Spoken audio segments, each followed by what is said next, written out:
Hola amigos, bienvenidos al Estribo. Yo soy Diego Molina, muchas gracias por estar aquí. Y en el programa de hoy día tenemos un homenaje a Mitad monjes, mitad soldados, que es el libro que se publicó hace 10 años, escrito por Paola Ugaz y Pedro Salinas, en el cual comenzó, fue el inicio del fin del sodalicio. Y es una muestra cómo un libro puede cambiar una sociedad, puede cambiar a la Iglesia Católica y muchas cosas más. De eso y de los premios que está recibiendo y muchas cosas más, y el futuro de los alicios, vamos a hablar con Paola Ugaz, que nos acompaña hoy día en el estudio. Gracias, Paola, por estar acá. Gracias, Diego, por la invitación. No, encantado, encantado, Paola. Paola, cuéntame, 10 años de mitad monjes, mitad soldados. Este es un libro que no solo es un recuento de la historia del sodalicio, sino tiene testimonios. Testimonios con seudónimos, pero finalmente gente saliendo a decir que había sufrido una serie de maltratos, abusos de todo tipo, ¿no? Eh, ¿Tú crees que fue el inicio del fin del sodalicio? ¿Esa especie de recuento completo y total de la institución? Sí, sí, yo creo que fue el inicio del fin y luego se sumó muchísima gente más. Creo que nosotros, digamos, le dimos más voces a la primera denuncia que fue de José Enrique Escardó, el comunicador, y además el 2001 salió el reportaje en Entre Líneas que dirigía Cecilia Valenzuela en Canal N con Diego Fernández Stoll. Estas cosas de la vida que no son coincidencias. Yo a la semana de que había salido ese reportaje en Entre Líneas entré a trabajar al programa de Cecilia y me acuerdo la presión que recibí el programa por el reportaje. Me acuerdo cómo llamaban Andrés Cardó, Leslie Pierce, un montón de gente llamando al programa para decir que el sodalicio era bueno, que todo lo que hacía estaba bien. Y luego, por otro lado, Erwin Choi insultando con amenazas muy subidas de tono a Diego Fernández Stoll.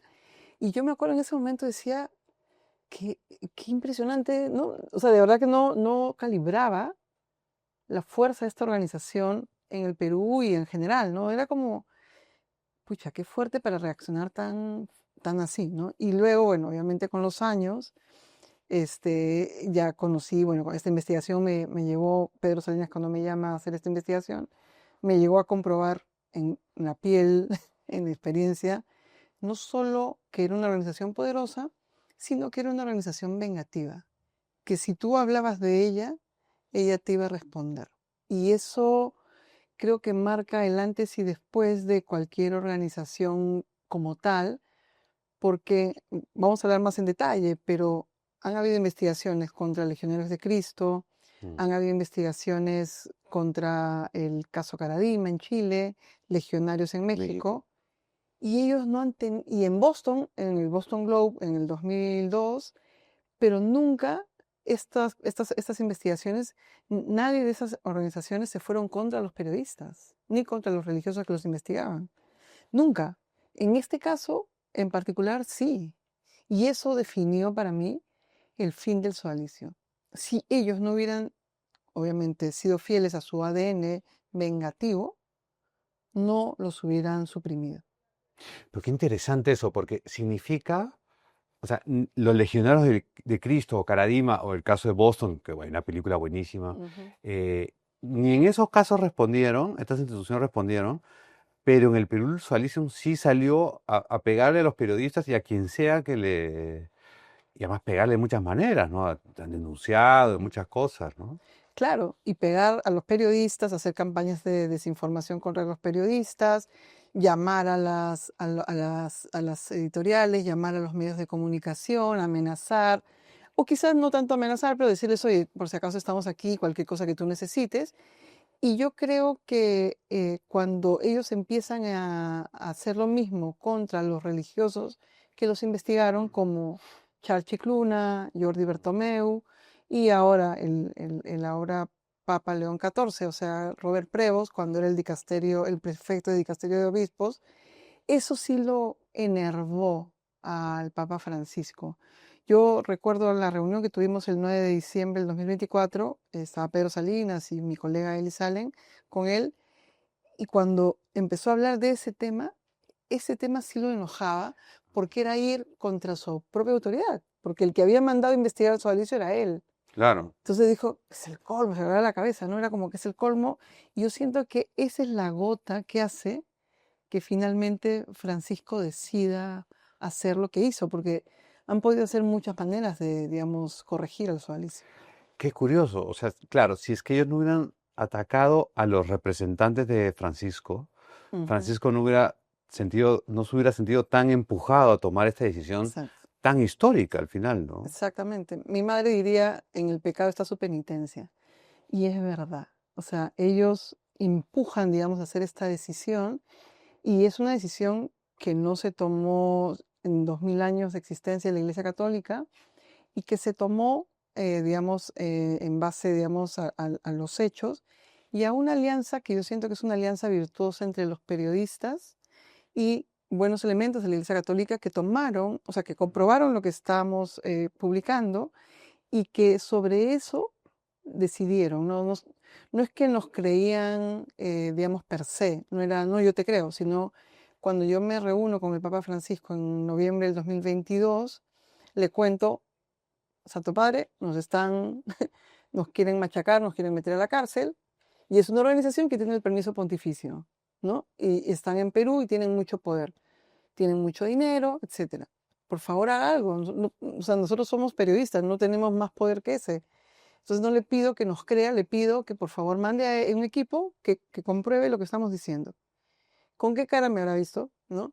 Que 8 meses después envía este equipo formado por Char, Chicluna y Jordi Bertomeu, que vienen a hacer estas entrevistas durante una semana y en esas entrevistas ellos, bueno, conocen a mucha gente, entrevistan a muchos sobrevivientes, a los líderes del sodalicio y a los comuneros de Catacaos de Piura. Y yo creo que esa es una de las reuniones que más les impacta a esta pareja de investigadores, porque ven que además de ser pobres, de ser afectadísimos, nunca habían tenido ninguna escucha del obispo de Piura de ese entonces, José Antonio Seguro. Eguren, que les quitaron las tierras, que encima los habían criminalizado con falsedades. Entonces, todo lo que les habíamos dicho, Pedro y yo habríamos pecado por defecto y no por exceso, porque ellos comprueban todo lo que les hemos dicho. Entonces, siento que ellos al comprobar lo que les hemos dicho, regresan a Roma, estamos hablando de, todo es muy reciente, De acuerdo. regresan en 2024, en el verano nuestro del 2024, se reúnen con el Papa Francisco, con Robert Prevost, que es el prefecto del dicasterio de obispos, y un detalle que, claro, en ese momento, ahorita lo recordamos muy bien, pero en ese momento nadie había reparado. Él había sido obispo de Chiclayo, que está al costado de Piura. Claro. O sea, si alguien ha visto al sodalicio en acción, es Robert Prevost, ¿no? Los conocía en la conferencia episcopal, conocía lo que habían hecho. Entonces, cuando ellos llevan las denuncias y hablan directamente de lo que le pasó a los comuneros de Castilla, a los de Catacaos, a los periodistas, la primera decisión que toma el Vaticano sobre el sodalicio es destituir a José Antonio Guren, obispo de Piura, que había estado 18 años. Es la primera decisión, 2 de abril de 2024. ¿Y quién la firma? Robert Prevost. Claro. Conocía todo este tema, entonces, claro, si te das cuenta, en este arco de acciones, esta decisión fue, digamos, un primer, digamos, un primer alerta para todos, ¿no? De que la mano pues venía dura, ¿no? Ujú. Y eso fue muy interesante para todos, sobre todo para el Sodalicio que sabía que lo que venía no eran buenas noticias, y empezaron una contracampaña contra Robert Prevost, que, o sea, digamos, él firma el 2 de abril de 2024 la salida de Guren, y a fines de mayo sacan un primer reportaje contra él diciendo que encubrió un caso de abuso en Chiclayo. Sí, con eso lo han tratado de atacar, ¿no? Pero en ese momento, lo que conocimos este caso éramos 5 gatos, los 4 gatos que conocemos del tema sodalicio, bueno, obviamente Robert Prevost. Entonces, y Claro. ese tema, desde allí, digamos, nos dimos cuenta de que ese 2024 iba a ser muy difícil para todos los que estábamos involucrados en la investigación al sodalicio. Y es por eso que ese año viajamos el año pasado, en octubre, a Roma, porque estaban pidiendo 11 años para Pedro Salinas. Me había abierto el secreto de las comunicaciones durante 10 años a mis espaldas, un hecho que fue terriblemente duro para mí. Y al viajar a Roma, con una de las personas que nos reunimos a contarle lo que estaba pasando es con el ahora Papa León XIV. Claro. Le contamos lo que nos estaba pasando y él, digamos, es muy seco, no habla mucho, es muy parco, pero nos dijo, soy parte de su club. Y no sé por qué, porque ahora me están también difamando por el tema, no por ese tema del encubrimiento, que es mentira, ¿no? ¿No? Como que lo afectaba también. Nos dijo que el caso se va a cerrar bien, el caso Sodalicio, pero que no podíamos reunirnos en octubre con el Papa Francisco porque estaban ocupados en unas reuniones de sinodalidad y que calma, ¿no? O sea, siempre era como muy calma, ¿no? Y me acuerdo porque lo agarró a Pedro del hombro y le dijo, calma, tranquilo, y fue una reunión muy, muy bonita, muy empática, ¿no? Regresamos a Lima y en noviembre el Papa Francisco tuvo una reunión con una pareja ligada al sodalicio, que esa reunión intoxicó mucho la relación con digamos, con las sobrevivientes y con todo el mundo, porque decían ya, esto ya va a acabar mal. Se Y metieron, ¿no? sí, fue como, Como víctimas del otro lado, ¿no? Víctimas de las víctimas, ¿no? sí, Atacados por las víctimas. y Son unos acusaron, mercenarios, ¿no? Es como... y acusaron a Bertomeu, y era como todo, digamos, como farsesco, ¿no? Y eso la verdad es que era muy fuerte de No, ver. más hubo una denuncia penal. Claro, en la Fiscalía En la Jesús María. fiscalía, claro, Sí, claro. como nos había pasado a nosotros, pero les pasaba ahora a los religiosos. Les habíamos contado lo que nos pasaba y les pasó lo mismo a ellos, ¿no? Pero estás poniendo una denuncia penal al representante del Papa, ¿verdad? O sea, Sí, diplomático. a un diplomático, Sí, representante del Papa, que está viniendo al Perú a ver un tema y tú, ¡buah! Les ha pasado una denuncia porque supuestamente había comentado cosas que sí, supuestamente le habías contado en secreto en una reunión que tú te metiste y que él no te pidió, sí. ¿no? Eso es. Es farsesco, ¿no? Y era, bueno, y esa reunión intoxica la relación con todo el mundo, pero nosotros, bueno, yo sobre todo, yo decía, nosotros nos jugamos mucho en esta historia, sobre todo en términos judiciales y legales, etcétera. Y entonces le dije a Pedro, vamos en diciembre, vamos. Y Pedro, yo ya no voy, yo no creo en nada, Ya. todo ya la vida no, nada. Y yo fui en diciembre y en esa ocasión hablé con el León XIV, bueno, Robert Prevost, y me dice, justo tenía un viaje a Nairobi, me dijo, a mi regreso vas a tener noticias. Él regresa y me dice, mira, he conseguido que vean al Papa el lunes 9 en la mañanita, por favor dile a Pedro que venga. Estamos hablando del sábado en la mañana, a nuestra madrugada, ¿no? Claro. Conseguimos un amigo, uno de los mejores amigos de Pedro, lo llamé para decirle que pues, ayude con el pasaje, llamando a Pedro Amala, bueno, Mm. amigos todos para que lo convenzan, ¿no? Y felizmente, de Mala al aeropuerto, y de ahí del aeropuerto a Roma, y llegó al día siguiente y ya llegamos. Y eso fue un encuentro un poco duro al comienzo, porque si tú ves las fotos oficiales de esa reunión, Pedro estaba como un hijo enojado no enojado, dolido con el papá, y fue una reunión, o sea, digamos, difícil. Francisco es un personaje, es un político, además de, bueno, el líder religioso, al cual tú le puedes decir cosas muy duras. O sea, le puedes decir, y él aguanta, o sea, digamos, te escucha, digamos, y le dijimos, Santo Padre, tiene que mandarle, o sea, un día si va a cerrar o no, pero le preguntó 3 veces, así como Pedro, ¿no? Las 3 preguntas de Pedro, Ya. ¿va a cerrar el sodalicio? ¿Lo va a cerrar? Cuéntenos, respalda a sus investigadores, ¿no? Y él escuchó, ¿no? Y para soltar un poco esa tensión, él tenía un moretón muy grande acá en la cara. Dijo, mira, ¿viste este moretón? Y todos, ¿no? Bueno, fue un obispo al que no hice cardenal. Y ahí ya todos nos reímos. Dijo, no, mentira, sino que me levanté y como ahora estoy muy grande, me golpeé con la mesita de noche. Y ahí como que ya toda la reunión cambió Ya. y dijo, voy a hacerlo, denme tiempo, yo respaldo esta investigación, yo los respaldo, o sea, respaldo a todos, o sea, ustedes tranquilos, y muy bien, o sea, de ahí ya, digamos, fue muy bonito, todo salió bien, digamos, nos despedimos de él, ya era siento que la diferencia en esta historia, tanto de los dos papas, por más que no sean iguales o parecidos en los casos de abusos a las víctimas y sus decisiones, es la empatía.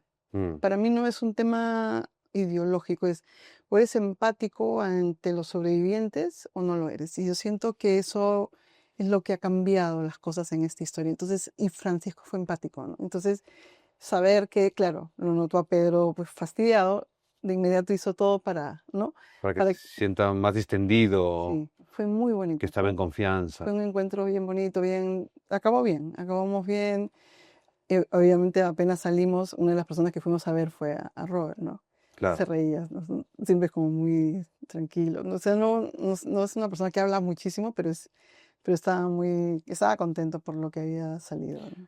Creo que lo mencionaste antes. ¿Cuántas órdenes religiosas han sido suprimidas por la Iglesia Católica, además de sodalicio, en los 2000 años de la historia de la Iglesia? Solo el sodalicio, ¿No? nada más, no hay nada más, ninguna otra. Y además, lo increíble y lo bueno digamos, para mí, que mi oficio es el periodismo, en base al trabajo de los periodistas, ¿no? Y eso me parece una alianza virtuosa porque son personas que oxigenan la institución en base a información certera elaborada por los periodistas. Y eso es buenísimo. ¿Y qué dirías a la gente que, porque claro, el mundo que vivimos ahora tan, digamos, vulgarmente de extremos, es como, bueno, los sodalites tienen una respuesta derecha a la teología de la liberación, Mm. ¿no? Y entonces es como, bueno, prefiero que estén los sodalites a que esté a la izquierda de la iglesia, no sé. Sí. O sea, como, o sea, yo creo que cómo respondes a eso más allá, pues, ante un discurso político, ¿no? Yo creo que, o sea, o sea, yo creo que los necios y la gente que no razona está en todos los arcos, ¿no? O sea, Mm. está en la derecha, en la izquierda. Hay gente en la cual uno ya no puede razonar, ¿no? O sea, no sé. Y desgraciadamente, cada vez los que son más necios o no puedes razonar tienen la voz más alta, ¿no? Exacto. Y eso es lo más complicado. Yo creo que al sodalicio se le suprime por los abusos, por haberse convertido en una secta que abusó de sus miembros psicológica, física y sexualmente, que utilizó el logo de la Iglesia Católica para enriquecerse y que además organizó una ola de respuestas vengativas para convertirse en el matón del barrio cada vez que se le reclamaba algo. Entonces no se le cierra por por cómo pensaba lo que era, se le cierra por abusos concretos, reales, y estamos hablando, desgraciadamente, no solo de los que fueron parte de la organización, sino que hay laicos, ¿no?, del movimiento de vida cristiana o aspirantes en el sodalicio que han sido víctimas y que desgraciadamente esos abusos ya no los vamos a conocer y, digamos, de los aspirantes a sodalites de los 80s, 90s o 2000s, nunca, porque ya no entraron a la organización, pero estuvieron en ese régimen buscando, intentando ser sodalites, ¿no? Este universo de personas lo hemos conocido digamos, por exsodalites que nos contaron todas las barbaridades que tenían que hacer porque querían ser sodalites y en el caso del movimiento de vida cristiana, que son laicos, reprodujeron lo que era el sodalicio en sus familias, ¿no? Entonces eran pequeños figaritos en el cual los hijos tenían que hacer lo que tú querías que haga, que no tengan voluntad, que estudien lo que tenían que hacer, que hagan lo que yo quiero. Y eso lo hemos visto y lo seguimos viendo en varios momentos de esta historia, en la cual una de las cosas más graves para mí que yo no lo puedo entender es que dentro de familias hayan miembros, dentro de una familia entera hayan miembros abusados por el sodalicio, por miembros del sodalicio, y otros hermanos de esa familia sigan siendo defensores así, tipo, no sé, Torquemada hasta el final por el sodalicio y no hayan pensado Claro, en él en es las tan víctimas. cercano. Entonces, o sea, esas historias y todo lo que hemos vivido en esta historia, es importante recordar que no puede volverse a repetir una historia sectaria como esto que hemos vivido, ¿no? Y el sistema peruano la recibió con los brazos abiertos. O sea, no les ha pasado nada. Estamos hablando de que tienen offshores, sus 9 cementerios están en una empresa de Rafael López Aliaga, 36 propiedades. Rafael López Aliaga, alcalde de Lima, tiene la empresa Acres Investment.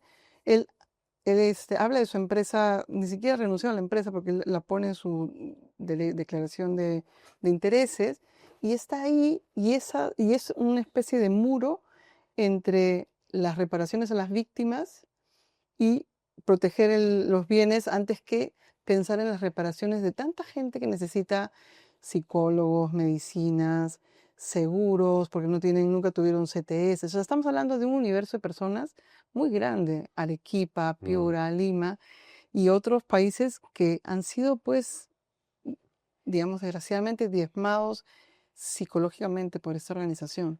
Sí, eso justo te iba a comentar, y por eso te pregunté el tema político, me parece interesante eso, que es un poco, yo había escuchado, te decía fuera de cámaras, un poco esto de, bueno, es que Pablo Gas es caviar, ¿no? Pero claro, o sea, puedes pensar políticamente lo que quieras de Pablo Gas, pero si te está demostrando, Ujú. ¿no? Fehacientemente que tienes una institución que está haciéndole daño a las personas, ¿qué importa cuál sea su, digamos, políticamente qué piense, ¿no? O sea, o económicamente, ¿no? Lo importante es que te está demostrando que esta institución, no importa de qué lado sea la institución, le hace daño al país. Además, siendo, yo creo, el peor escándalo internacional del Perú del siglo XXI no es la Bajato, que incluye otros países o creado en Brasil, sino es el sodalicio, porque del Perú afecta el Perú, pero también en Chile, y también en Brasil, en Estados Unidos, Ujú. etcétera, ¿no? En varios países. Sí, no, claro, además es una historia que te enseña mucho de la naturaleza humana, ¿no? De dónde no puede ir la naturaleza humana, tiene mucho también de la cosa que hemos visto de esta banda terrorista llamada Sendero Luminoso, ¿no? El personalismo, el que, no sé, pues Luis Fernando Figari tenía un baño con una estructura de metal antibomba, tenía un techo para cualquier, una defensa antiaérea, tenía, ¿me entiendes? O sea, tenía un cuarto como protegido, un cuarto de pánico, porque él vivía obsesionado, que lo perseguían.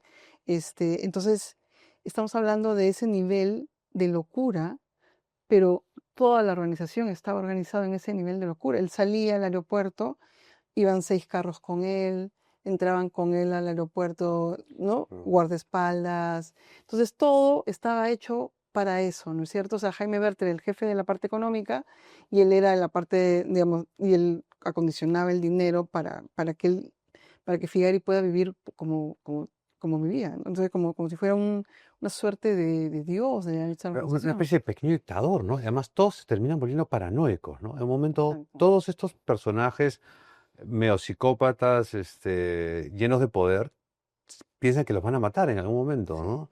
Y Figari no era la excepción para nada, ¿no? Y tener una banda de esclavos, no sexuales, sino esclavos en términos laborales.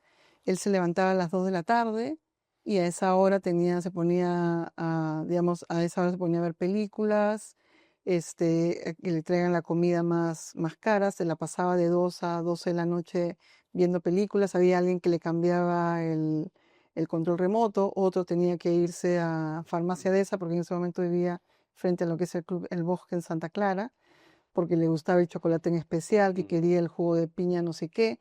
Y este grupo de personas vivían al costado, digamos, del fundador, sufrían a todo lo que pedía el pequeño dictador y el contraste que tenían sus otros compañeros en San Bartolo, que era una especie de, digamos, de Guantánamo deportivo, ¿no? Porque ahí tenía ahí 2000 planchas por día, nadaban, corrían, y veían al fundador aplatanado, comiendo y Claro, engordando, de ese tamaño. y había un choque. Entonces lo que tuvieron que hacer para que los de acá no se vuelvan locos, los que trabajaban para Figari, hicieron un escrito diciendo, siéntanse privilegiados de estar cerca al fundador. No piensen en lo que piensan los demás. O sea, era una suerte de hipnosis colectiva todo el día moviéndose. Entonces, era como una mezcla de lo que no debemos repetir nunca más, porque esto no puede volver a repetirse. Y además, pero el personaje de Luis Fernando Figari es fascinante, es para una película, el libro La jaula invisible de Martín López de Romaña, que vivió con él, que es un testimonio, Es el mejor libro del Sodalicio hasta ahora, es bárbaro, es ¿no? muy fuerte. Es bárbaro, pero además, porque él vive con él, ¿no? Y, o sea, Martín vive con Figari y te cuenta este trato en el cual, nada, él decía, me despiertan a fulanito a las 2 de la mañana, quiero ver una película con él, ¿no?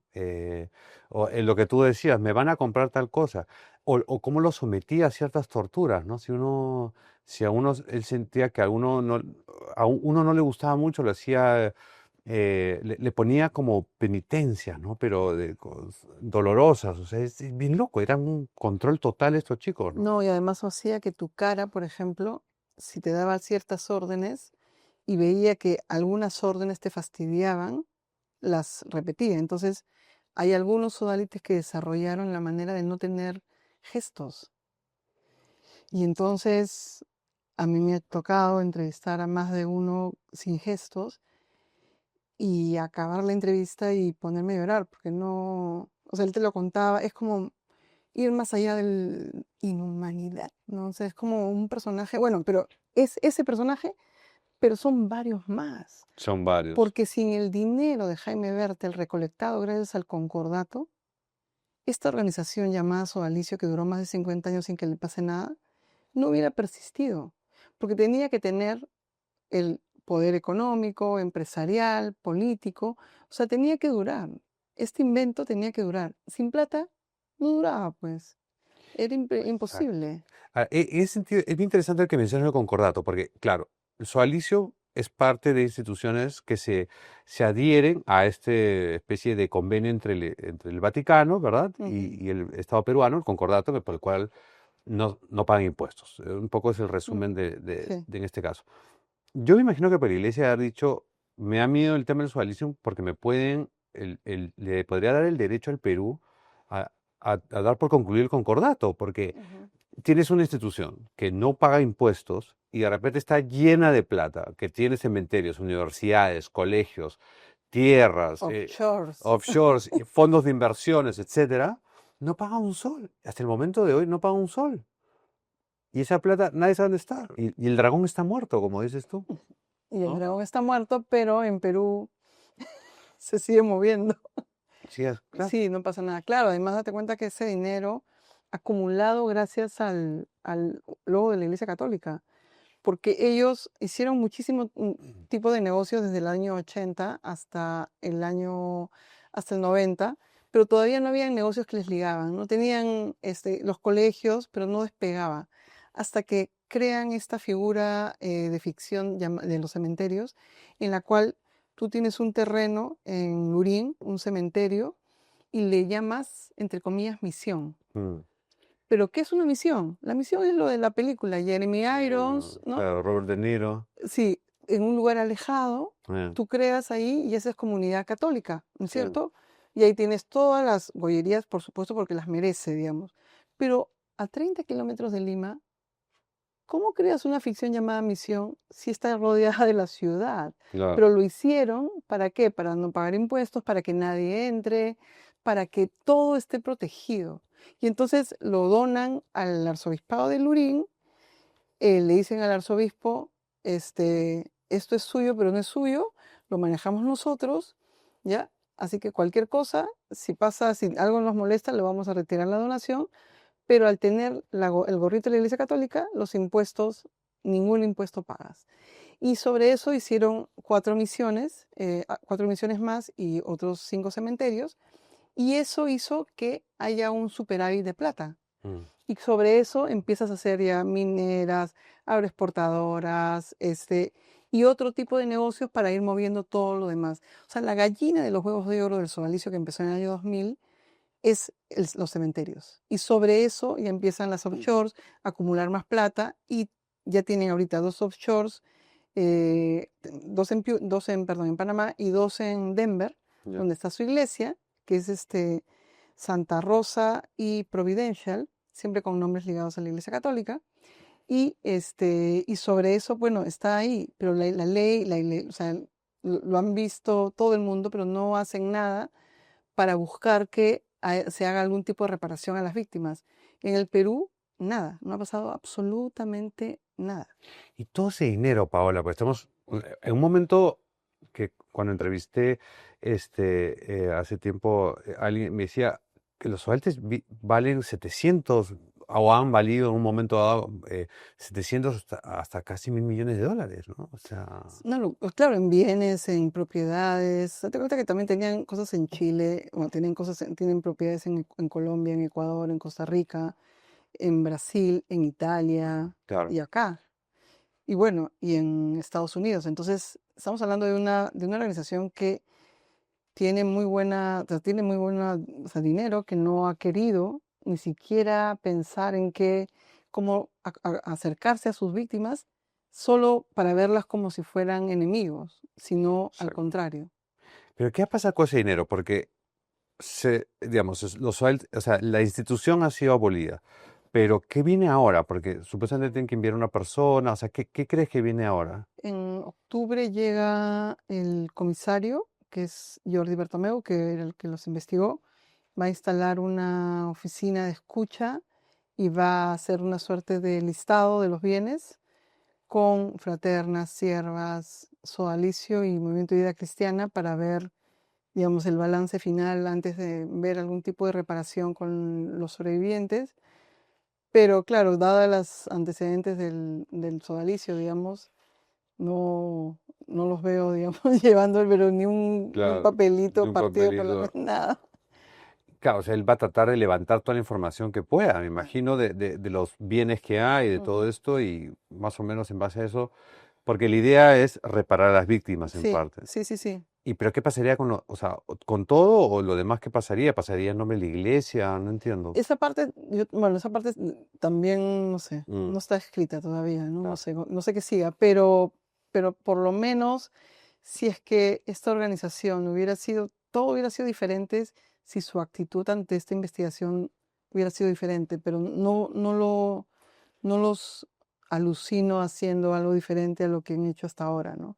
Que es tapar, esconder o matonear, claro, genio y figura hasta la sepultura. literal. Y entonces, claro, porque la misión básicamente es lograr conseguir un fondo para las víctimas, ¿verdad? Sí, sí, sí, sí. Que el socialismo ha demostrado cero interés en hacerlo, cero. O sea, básicamente la Iglesia Católica tiene que forzar, porque, claro, porque eso ahorita, ¿quiénes son los dueños? ¿Son empresas, son asociaciones, quiénes son los dueños? Ese es el tema. Claro, amigos, abogados de Jaime Bertel, ligados a la organización, gerentes del cementerio, adherentes. Claro, Claro, pero claro. ya no o sea, ya nadie del Sodalicio, entre comillas, está, digamos. O sea, en Estados Unidos sí, Mm. pero en lo demás no creo, ¿no? Claro, o sea, mañana este representante del Papa dice, bueno, vamos a vender los cementerios, ¿no? Pero los tienen una empresa un fideicomiso de una empresa de López De Aliaga. López Aliaga. Que yo imagino que López Aliaga les paga, o la empresa de López Aliaga les No, paga. por supuesto, además es como, tiene pues es un trust, ¿no? Al Claro, final tienen un trato y cada uno pues gana por sí mismo, ¿no? tendrías que demostrar que esa empresa se creó esa propiedad se compró con, digamos, dinero sodalicio. Lo que pasa es que el trust lo hicieron entre el 2020 y 2022. O Mm, sea, todo después de las investigaciones del tema del dinero, ¿no? mm. O sea, el libro sale en 2015, pero las investigaciones del tema del dinero bueno, que las hice yo, las hice desde el 2016 para acá. Ya. Entonces, en paralelo a las investigaciones del tema del dinero, empezó la persecución, ¿no? Porque lo que más les preocupó a ellos es el tema del dinero. Claro, les diste donde más les duele, Sí. Paola, pues la plata. La Bueno, plata y las propiedades. pero es una máxima del periodismo, ¿no? Follow the money. Follow the money, claro. Bueno, y follow the money lo que te encontraste, ¿no? Porque esto de Catacaos, esas Es todo, poblaciones. todo, o sea, es increíble, porque además son socios de LATAM Airlines, del hermano menor de los Cueto, socios de López Aliaga en una empresa eólica, y claro, y te das cuenta de que a todos digamos, estaba con todo el mundo, ¿no? Qué locura. Es claro, es un montón de plata y al final, como tú dices, o sea, los dueños son gente que en verdad no tiene relación con su delicio. No, no, no, bueno, en Estados Unidos es un poco diferente, pero igual, O este, sea, acá, ¿no? sí, cuando el Papa Francisco el 14 de abril de este año cierra la organización, la suprime, su última decisión del caso Sodalicio es enviar la documentación económica que ellos habían entregado a Estados Unidos. Mm. Pero una semana después se muere, digamos, ¿no? O sea, pero digamos, eso todavía está, esas decisiones están allí y ya eso, lo que siga, ya Ya, eso escapa de claro, nosotros. escapa Pero usted. ellos sí quieren, el Vaticano sí quería, o sea, va a enviar esa información a Estados Unidos, que ellos ya son otro tipo de, ¿cómo se dice? De manejo, pues no es nuestra fiscalía, no es nuestro poder No, judicial. en Estados Unidos cuando ven que has usado su sistema para causas ilegítimas Claro. o ilegales o ilícitas, olvídate, o sea, persiguen hasta el final de los O tiempos. sea, son diferentes.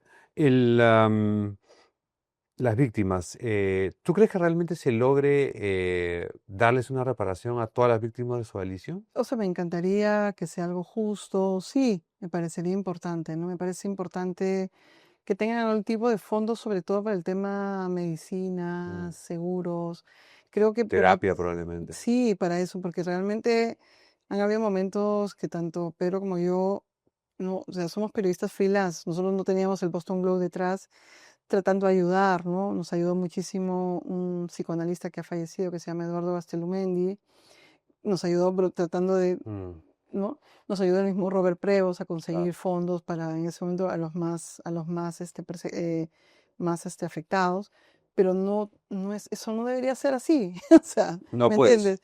Y fue así. Entonces creo que sí, me parece que en ese tema, en el tema de un seguro médico o un tema de medicinas, ¿no? De por vida, sería lo ideal, ¿no? Porque lo que no saben nuestros televidentes, o muchas veces no saben, es que esta gente, estos chicos entraron al Sualizum a los 16, 17, 18 años, ¿no? Sí. Y se quedaron 10 años, o 15, o O 20, 40 o 30 o años. 40, y nunca les pagaron un sol. No tuvieron AFP, no tuvieron Ujú. CTS ni nada. Y cuando se fueron de los odaltes, golpeados, maltratados, no sé qué, no tenían, o sea, tenían una mano por delante y otra por detrás. Y además les prohibían estudiar. Exacto. Entonces, claro, ¿a dónde sales? ¿A qué sales? Entonces, eso es lo más dramático, ¿no? Se les arruinaron la vida. ¿Y cuántas víctimas estamos hablando en promedio? Yo creo que ya, bueno, más de mil personas, ¿no? 1000 personas. Sí. Y, y los que tú conoces, o vamos, el acercamiento que tú tienes, ¿cómo están esas personas? O sea, para que la gente tenga una Es, idea. es por oleadas, ¿no? Es por oleadas. Son gente que está bien, está mal, es por oleadas. Pero, pero es una situación recurrente y por eso me parece tan importante tener un fondo para las terapias y para la medicina. Creo que es importante recordar que el Estado en general es, digamos, actúa mal con todos, ¿no es cierto? Sí. Y creo que el Estado nunca nos buscó a nosotros para pedirnos información sobre los afectados de este caso, nunca nos buscó para ver cómo los podía ayudar en términos de terapia psicológica, en términos de medicinas, algún tipo de ayuda que se podía dar. La única respuesta del Estado fue la comisión que formó Alberto de Belaúnde en el Que no Congreso. quedó nada además, ¿no? Claro, pero fue un esfuerzo bastante importante. ¿Pero por qué? Porque ¿qué es lo más importante de este caso? El abuso a los menores de edad de gente que tiene poder.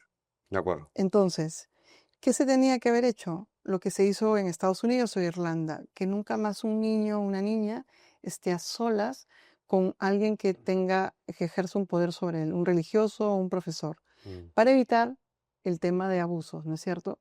Esas leyes, esos cambios que estaban en este informe, lo tiraron, nunca lo quisieron llevar a la mayoría, al pleno para aprobarlo en el Congreso, porque el sodalicio también tiene pues lazos con Renovación Popular, con Fuerza Popular, y desgraciadamente no se vio más allá del tema, que el tema es nuestros menores de edad, que ese es el tema. La recomendación del informe era eso. Claro, Era, claro, claro. por ley no puede estar un sacerdote, un profesor con un menor de edad, ¿no? Ujú. Solos. Son y esas cámaras ahora se usan en Estados Unidos, se usan cámaras de cristal. Si un niño va a estar cerca de un profesor, no sé qué, hay cámaras de cristal y siempre están todo el mundo mirando y eso es lo que hay que hacer. La Lo que hay única que hacer. prevención es esa.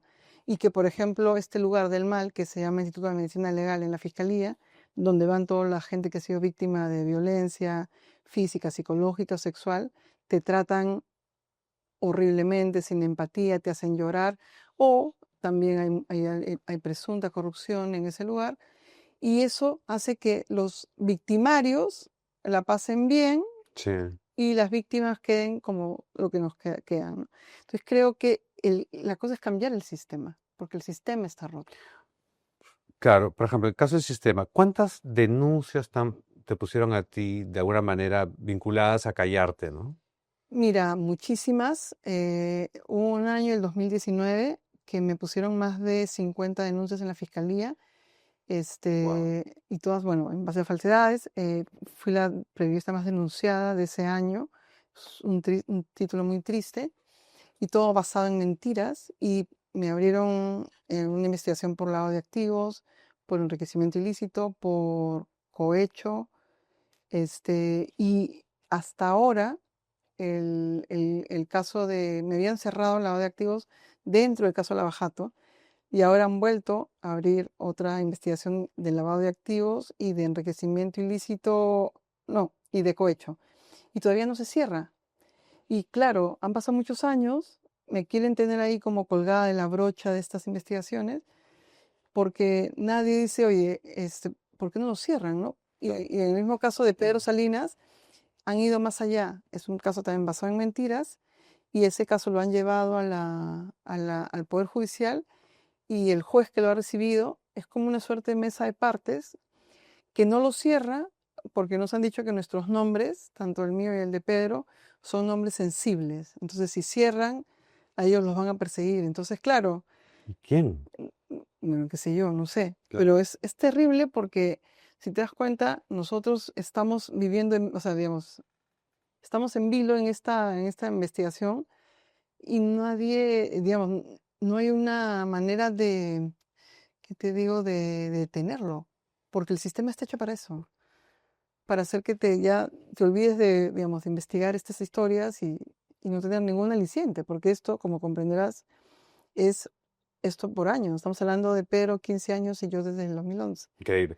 O sea, claro, porque lo que tú dices es el Vaticano quien sanciona su sodalicio, nunca el Perú, Nunca. de ninguna de las formas posibles, porque uno piensa solo en lo judicial, pero Claro. hay otras formas, ¿no? Ujú. Y a quienes sancionan son ustedes, ¿no? Porque Pedro, tú me contabas, tiene una... El único condenado del caso Sodalicio es Pedro Salinas, que fue condenado por una demanda de difamación en el 2019 por José Antonio Neguren en Piura. Obviamente después desistió y lo que sea, pero si te das cuenta, nadie más. Oye, Todos los demás, pipa. este arzobispo se la pasaba en la fiscalía presentando papelitos.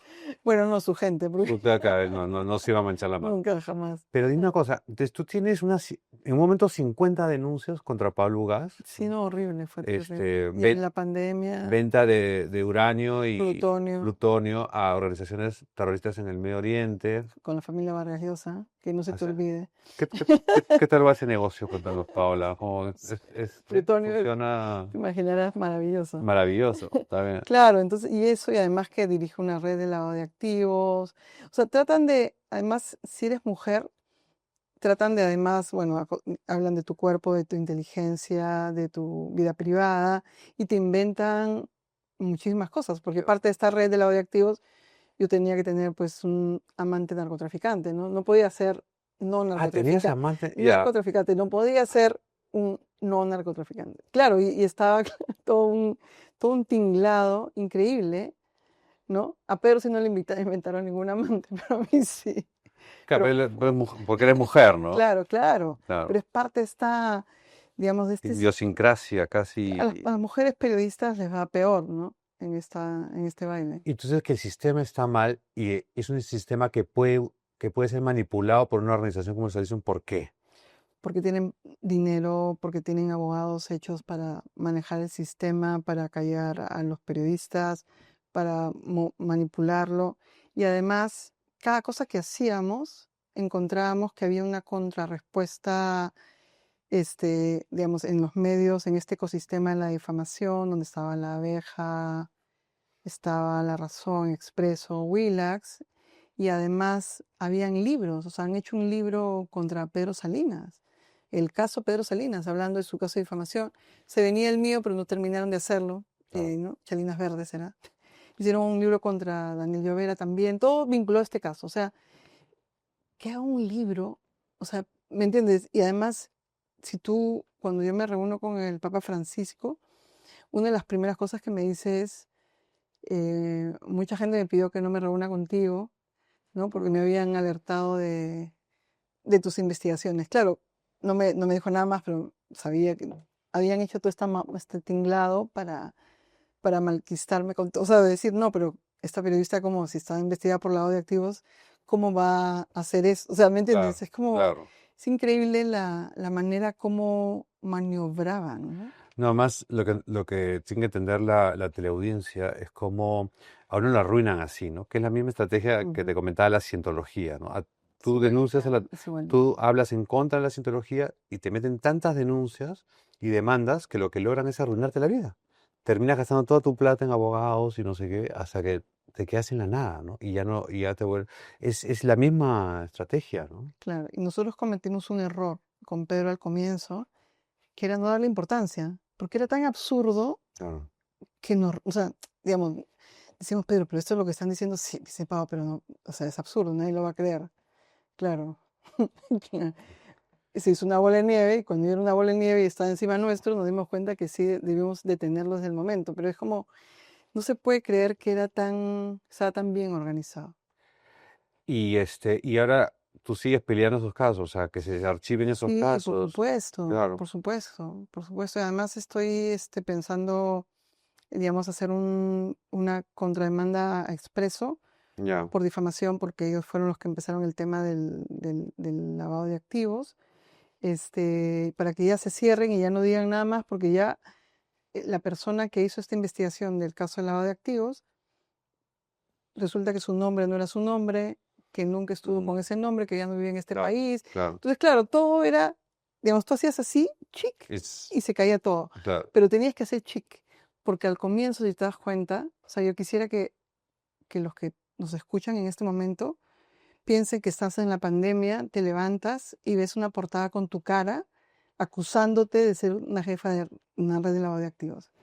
Eso es paralizante, eso es un ataque muy fuerte al cuerpo, a la vida, a todo. Entonces, en ese momento tienes que ser muy fuerte para volverte a parar y volverte a reconstruir, Sí, claro. porque no es lo mismo, ¿no es cierto? Entonces, y 3 días después sacan otra portada contra ti, ¿no? Diciendo, tenemos tus chats, Pablo Gas. Claro, en un momento en que tú dices, oye, de repente yo he hecho algo, ¿no? O sea, Claro, de repente. ese microsegundo en el cual uno dice, ¿no? ¿Qué? ¿No? Y ves, claro, los chats estaban hechos en En Word, pero Word, además en la portada sale en en Word. Word. Es Además, gracioso. pucha, de verdad que yo no escribo así los chats. De verdad que no, porque eran horrorosos, yo no hablo así, aparte Sí, no estaba en el país. Todo era falso, todo era falso. Yo no estaba en el país, yo no hablo así, yo no conocía a ninguna de esas pobres claro. personas. Y El también daño, están daño metiendo. colateral total, porque ellos Mm, aparecieron también culpables claro. de algo que no eran. Entonces, pero reconstruirte y volver a, ¿me entiendes? A hacer, ¿no? All together, como dicen en inglés, y pararte y responder no es tan fácil, ¿no? Ahora obviamente ya pues es diferente, pero en ese momento fue muy difícil, muy duro, fue un golpezazo, pero ya pues ya aprendí, ¿no? Bueno, por algo te has ganado el premio al coraje del periodismo, pues Sí, Paola, sí, ¿no? también sí. Y te has ganado un premio. Bueno, vamos a terminar con tres temas un poco más alegres. ¿Qué te A parece? ver. Eh, Primero, te vas a Nueva York a recibir un premio. ¿Qué premio te has ganado? Cuéntame. Sí, la Universidad de Columbia Ah, mira. me entrega, va a ser la mención especial del premio María Murs Cabot, que se entrega año a año. Bueno, es un premio soñado para mí. Me lo entrega junto a Jaime Abello, que es el fundador de la Fundación Gabo. Vamos a estar en una cena, nos van a llevar a muchos actos en la Universidad de Columbia, que es una de las facultades más antiguas de periodismo. O sea, de verdad que es un momento muy, muy especial. Siento que bueno, lo ha ganado Enrique Sileri, Gustavo Gorriti, eh, Ricardo Uceda, Mm. Ángel Páez y Edmundo Cruz en Perú.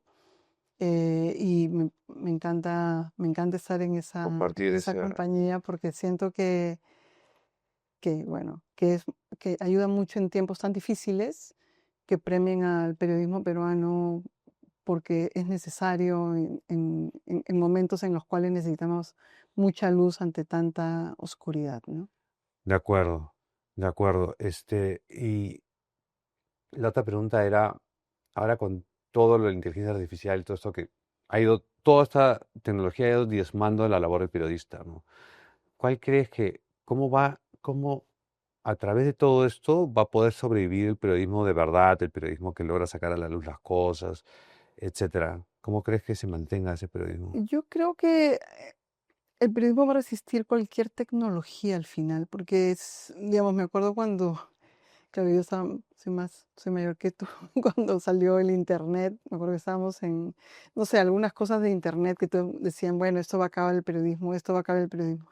Lo que sí siento que sí hizo el internet fue precarizar las redacciones, porque las redacciones antes eran lugares donde eran como formativas del periodismo, del oficio del periodismo. Y ahí podías prepararte, etcétera, ¿no? Ahora lo que hizo fue hacer que hayan menos personas y que el clickbait, ¿no? El titular que te engancha, y haces eso, haces 30 notas por día y eso va a ser lo que va a resolver la lectoría. Eso, digamos, sí diezmó en ese sentido, ¿no?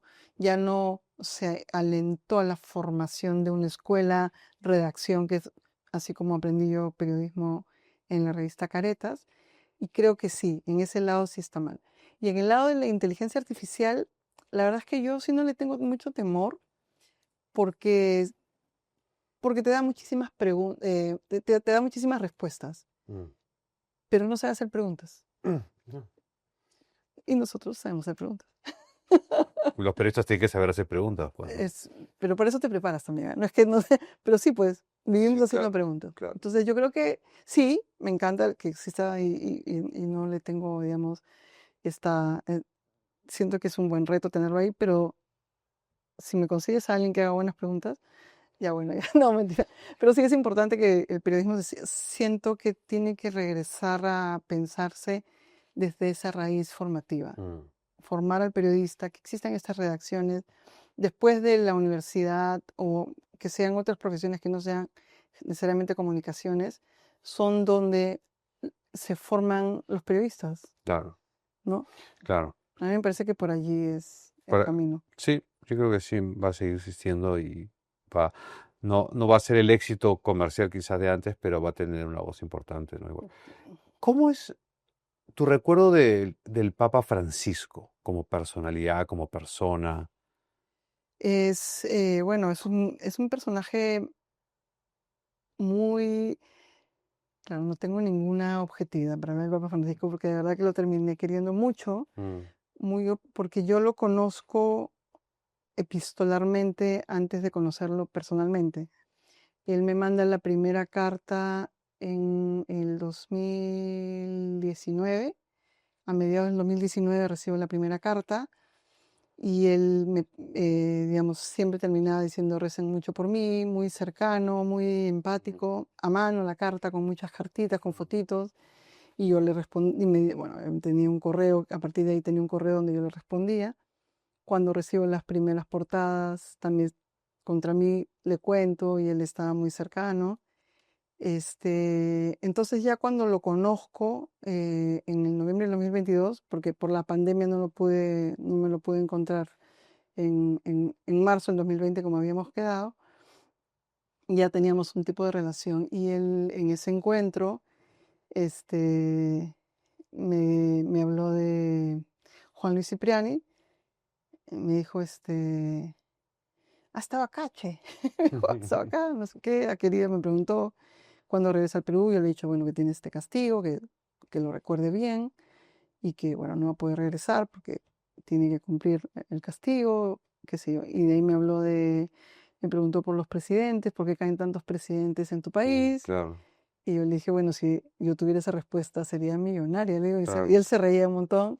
Y luego ya empezamos a hablar digamos, directamente de lo que estaba pasando, de lo que hacíamos, del sodalicio y todo, pero siempre era muy lúcido, o sea, estaba en todas, como se dice, y bueno, y al despedirnos, la primera vez que lo vi, me dijo, bueno, después de esto ya creo que no te van a hacer otra denuncia, ¿no? Claro. Porque él era muy consciente de que el encuentro con él era, para él lo más importante era lo simbólico. Y si se encontraba conmigo, él pensaba que ya no me iban a seguir denunciando. O sea, y yo fui con mi hija mayor y ella no estuvo en la reunión y entró después con otro jesuita que nos acompañaba. Y entonces él agarró y me abraza y me dice, llegó el momento selfie. O sea, él El- era muy consciente de la foto, para él era importante. Entonces hicimos el selfie, nos hicimos la foto juntos ya. y no, nos despedimos súper bien. Y como a los 4 meses me abrió otra denuncia por enriquecimiento ilícito, Claro. ¿no? Y entonces yo le escribo, le digo, ¿ha pasado esto? No sé qué. Y me dijeron ahí que se habían enfurecido. Y por eso es que manda la misión más rápido de lo normal, que llegue en julio del 2023. Y luego ya cuando lo veo en diciembre pasado, eh, estaba más viejito, o sea, digamos, físicamente estaba más acabado. Entonces al toque me dijeron, mira, tú acerca tu silla, pégate porque está medio sordo, Claro. ¿ya? Pero a ti de los tres es la que más conoce. O sea que tú ponte ahí, así que tú agarra y tú tienes que dirigir la conversación. Entonces yo agarré mi silla, me senté y nada, conversando, pues, nos reímos. Yo sabía cómo estaba de tenso la cosa y felizmente que todo fluyó y salió bien. Y cuando me despido de él, hice algo que está fuera del protocolo, pero me di cuenta después, ya que fue como, él es, bueno, obviamente es mucho más alto que yo, ¿no? Entonces estaba frente a mí, entonces yo lo abrazo ¿Ya?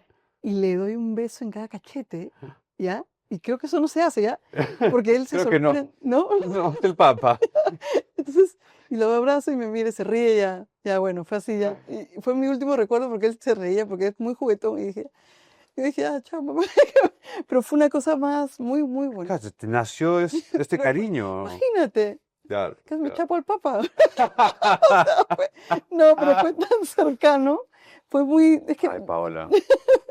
no, pero bueno, Tú quieres remecer la iglesia católica por no, todos los lados. no, no, no, No. no, pero era, digamos, de que es una persona de verdad que es empática, es muy lúcido. O sea, hasta el último, él Mm, está en todas. ¿Ah? tanto. Nada que era un viejito, cero. Así que nada, fue un encuentro muy, muy bonito. Y de verdad que hasta ahora yo lo recuerdo con mucho, mucho Es cariño. bien consciente de lo político, ¿no? Era Total. casi peronista para mi gusto en su Esa- visión Todo el media mundo dice que social, era, sí, todo el mundo decía que ¿no? era peronista. O sea, No, tú lo has conocido tú. sí, supongo que, o sea, digamos, estaba en, pues sí, no sé si, pero sabía cómo todos, de izquierda, derecha, arriba, abajo en la iglesia, le reconocían su ojo político. O sea, Mm, así que lo querían, no lo querían. Yo siento que en el caso de abusos, yo siento que su empatía fue clave de y acuerdo. marcó su papado. Porque así como él reacciona en el caso Caradima, ¿no? Con Juan Carlos Cruz y con todas las víctimas, y se da cuenta que es importante hacer un cambio, en este caso fue lo mismo, fue empatía, De acuerdo. fue piel. Y eso, mira, hacer eso ya es más allá de cualquier... Claro, porque él ha podido tomar una actitud mucho más de, bueno, eso del Papa, vamos a ponerle a investigar, no me molesten, tengo que ver mil cosas, ¿no? Ujú, Y no, pero se lo tomó personal. personal. Última pregunta, ahora sí. Leo 14.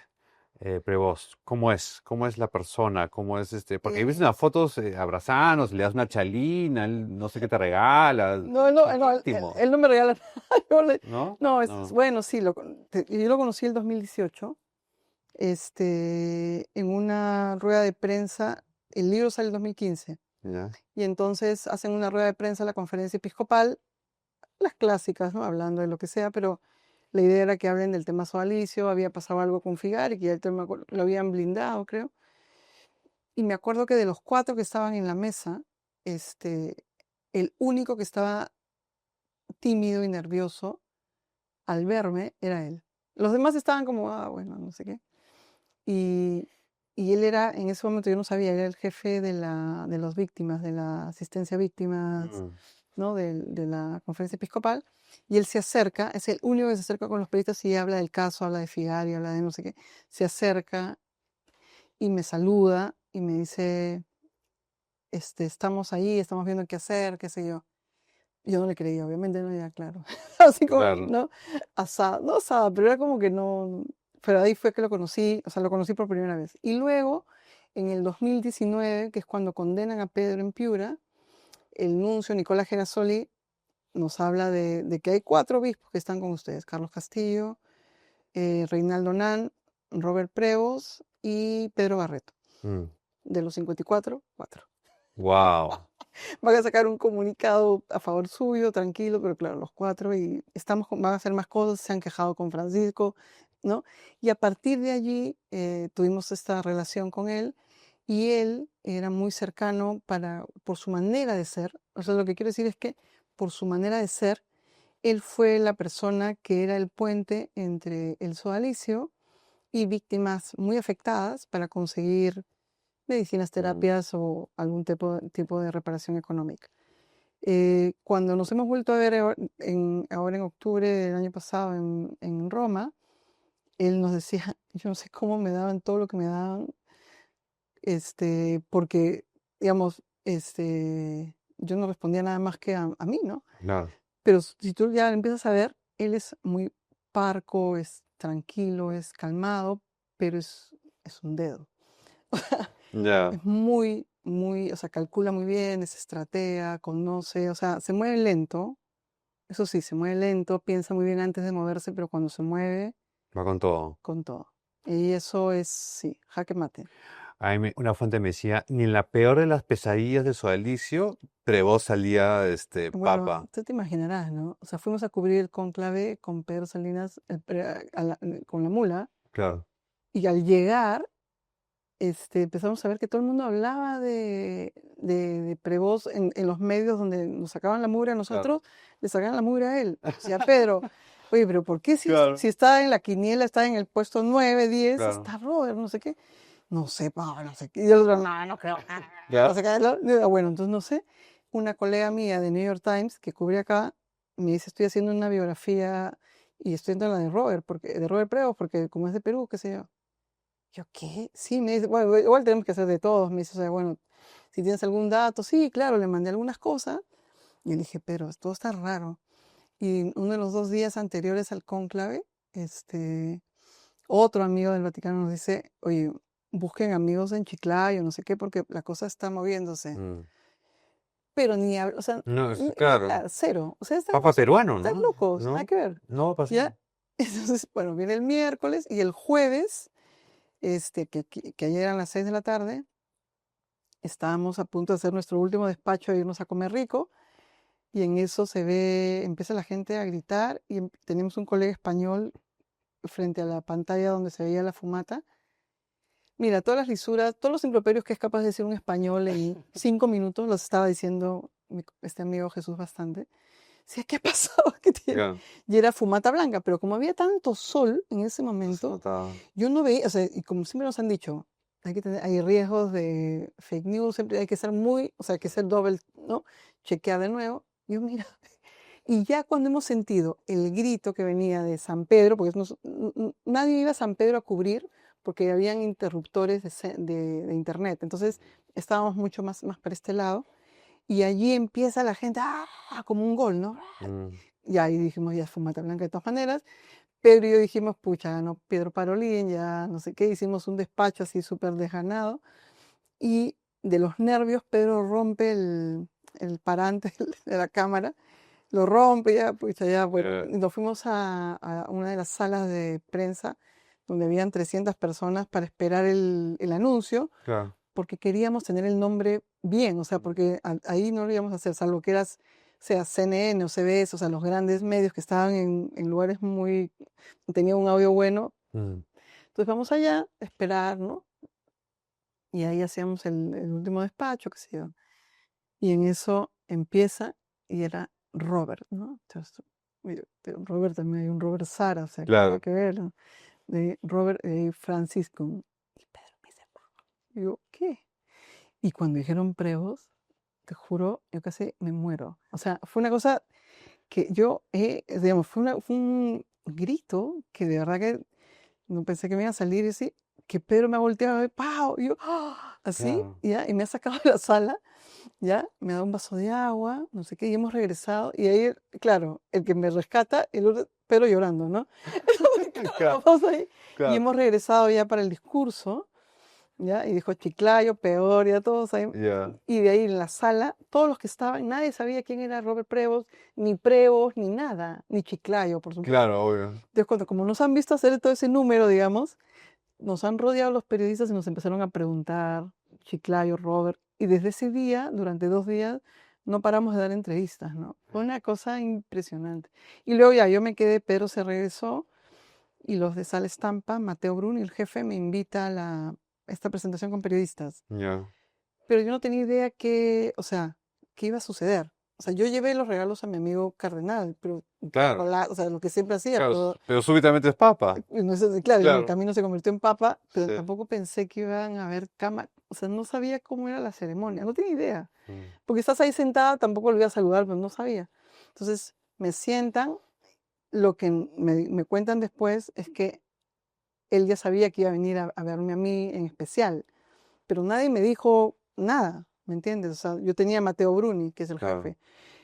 Claro, si tú te das cuenta, en el protocolo del Vaticano todo está previsto, ¿no? Ellos lo habían previsto, a mí no me habían dicho nada, pero ellos, que ser jefe, claro, ahora me doy cuenta que era por algo, ¿no? Claro. Entonces al llegar, lo veo, me saluda, me dice, manda saludos, van a tener noticias mías, no sé qué.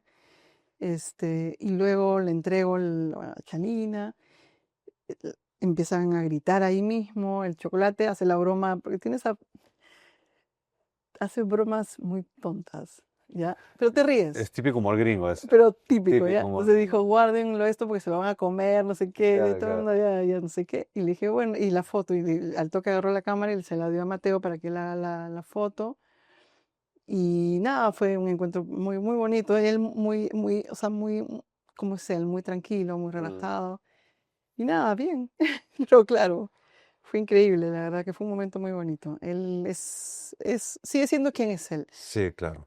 Así que Qué bacán, ¿verdad? Y tienes un amigo bien posicionado, no sé, para cualquier cosa, pero no, más orgulloso. Al final del día es un papá peruano, tiene su DNI, es nacionalizado, el sí, papá es peruano. sí. Una cosa que nadie se hubiera No, y ocurrido. además ha mandado el primer mensaje a los periodistas peruanos, lo ha hecho, lo ha hecho León XIV al Perú, ¿no? Lo ha Sí, hecho en estos días, ¿no? Con el 20 de junio, sí. el 20 de mayo, perdón, por el tema de la obra. Entonces, Proyecto Gas, así que lindo. Él es muy presente, además a diferencia de mis reuniones con Francisco, que tenías que explicarle Mm. cómo funciona el Perú, por qué es tan poderoso, qué hace todo, en este caso el sodalicio. A Robert tú no le tienes que explicar el Perú, No. lo conoce perfectamente. ¿Y quiere el Perú? ¿Tú crees? O sea, una cosa es trabajar en el Perú, o sea, de hecho lo quiere pero ¿tú crees que sí se enamoró del país? Sí, Sí. sí, sí, sí, yo he publicado recién un primer reportaje en el Observatorio Romano sobre Chulucanas y estoy haciendo un segundo sobre Trujillo, donde fundó la escuela de formación agustina y voy a hacer otro sobre Chiclayo. Sí, no solo quiere, sino sí, lo que hizo fue los misioneros slash antropólogos, como que se formó parte de cómo era la gente, ¿no? Mm. Fue muy interesante cómo él se adecuó a las costumbres, digamos, hizo las cosas que más le gustaba a la gente, como acompañar en sus fiestas, si había que cantar en un karaoke cantaba, si había que disfrazarse se disfrazaba, y si había que trabajar, también salía a trabajar con todos ellos, ¿no? Y además, por ejemplo, hizo cosas en Chiclayo con asociaciones de venezolanos cuando llegaron para conseguirle sus documentos. O sea, nunca se quedaba quieto. Conoce el sistema, también conoce el sistema peruano, pero es bien chamba, que eso me parece bien importante, Mm. ¿no? Donde estés, por más dificultades que atravieses, o sea, él en Chulucanas llegó y, o sea, Chulucanas no había nada de absolutamente nada y organizaron la primera, digamos que necesitaban documentos para que sea no diócesis, sino, bueno, una de estas, una iglesia oficial, y él tenía que hacer todos los trámites porque era el canonista, Claro. y los hizo siendo gringazo que era. Ya en Trujillo ya estaba más adecuado, y en Trujillo armó el tema de la Escuela de Educadores y formó también dos iglesias siempre trabajaba con equipos de mujeres, Mm. daba mucho poder a las mujeres, bien interesante, porque no es que, ya te pongo de líder de mujer, no, es el líder, un equipo de laicos para que le ayuden y yo estar chequeando. Bien interesante cómo organizaba. O sea, no, digamos, pone su sello, pero también se adecua de cómo funciona el país. Sí, pues no, y se ve el cariño. Tú ves cuando está con la gente en Chiclayo y esto, y en momentos difíciles como la pandemia, es Sí. súper querendón, No, ¿no? además tú caminas por Chiclayo y es una cosa, Ah, no, ya, no, no, no, ya, es el héroe nacional es increíble. Además, de Chiclayo. estas ofertas de Chiclayo Ah, de la ruta del Papa. no, de que por ejemplo saunas, hoteles o qué sé yo, si tú llevas una foto del Papa, ¿Te das en, cuenta? te dan confirmación, primera comunión, lo que sea, matrimonio, te dan tu descuento, 20%, 15%. Si tienes foto, El sauna también. el sauna es 20. Ah. Bueno, buen dato para cuando vaya a Chiclayo. Oye, Paola, qué placer ha sido tenerte Sí, aquí. Espero que te la hayas pasado bien. feliz. Y nada, te agradezco mucho. Creo que hemos tocado muchos temas súper interesantes y no hay nada más que decir a todos nuestros televidentes. Gracias por acompañarnos. Nos pueden encontrar en Perú 21 Play en YouTube, pero también en todas las redes de Perú 21. Todo el resto del programa de entrevistas las ven en Perú 21 Play. Y no hay nada más que decir. Chao, nos estamos viendo.